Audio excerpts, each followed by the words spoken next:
आतंकी हमले को लेकर पीएमओ में बैठकों का दौर जारी है। पाकिस्तान में टेंशन है कि बड़ा एक्शन होने वाला है।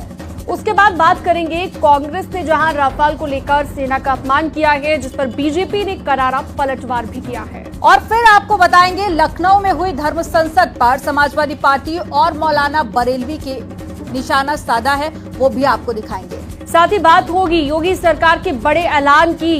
अब सरकारी दफ्तरों में गोबर से बना पेंट होगा और यूपी में 1000 वर्ग फीट पर बगैर नक्शा पास किए बना सकेंगे।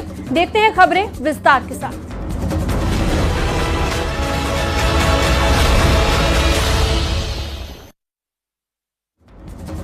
पहलगांव में आतंकी हमले के बाद से सरकार फुल एक्शन मोड में नजर आ रही है। आज पीएमओ में ताबड़तोड़ बैठकों का दौर चला। एनएसए अजीत डोभाल प्रधानमंत्री मोदी से मिलने के लिए पहुंचे और गृह सचिव और साथ ही रक्षा सचिव ने भी प्रधानमंत्री मोदी से मुलाकात की।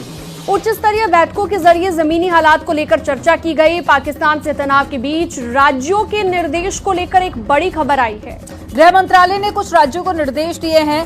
एमएचए ने 7 मई को मॉक ड्रिल करने के निर्देश दिए और हवाई हमले की चेतावनी देने वाले सायरन की ड्रिल करने के भी निर्देश दिए गए हैं। हमले के समय अपनी सुरक्षा करने का भी अभ्यास होगा।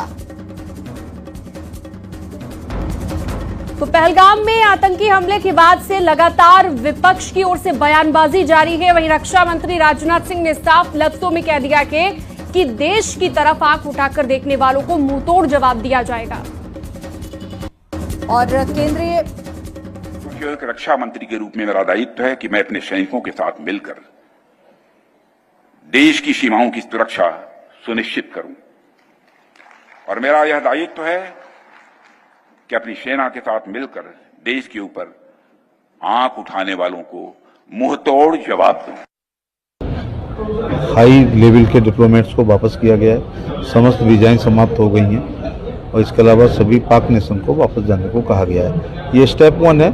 बाकी स्टेप 2 क्या होगा, हमें अपने प्रधानमंत्री की क्षमता पर कभी कोई संदेह नहीं रहा है। पूर्व में भी पाकिस्तान को उनके देश में घुस के अच्छा सबक सिखा चुके हैं। ऐसी कार्रवाई होगी जो शायद किसी ने कल्पना नहीं की होगी, ऐसा कहा है। तो मुझे लगता है कि माननीय प्रधानमंत्री मोदी जी, माननीय गृह मंत्री जी, माननीय रक्षा मंत्री जी के बयान स्पष्ट रूप से जो आए हैं उस पर भरोसा रखना चाहिए। और जिस तरह से जवाब दिया था पूरी हमले का, जिस तरह से जवाब दिया था पुलवामा हमले का, मुझे लगता है उससे भी बड़ी सजा इनको दी जा सकती है। कांधार यूपी कांग्रेस के अध्यक्ष अजय राय के राफेल पर दिए गए बयान पर लगातार सियासी वार पलटवार जारी है।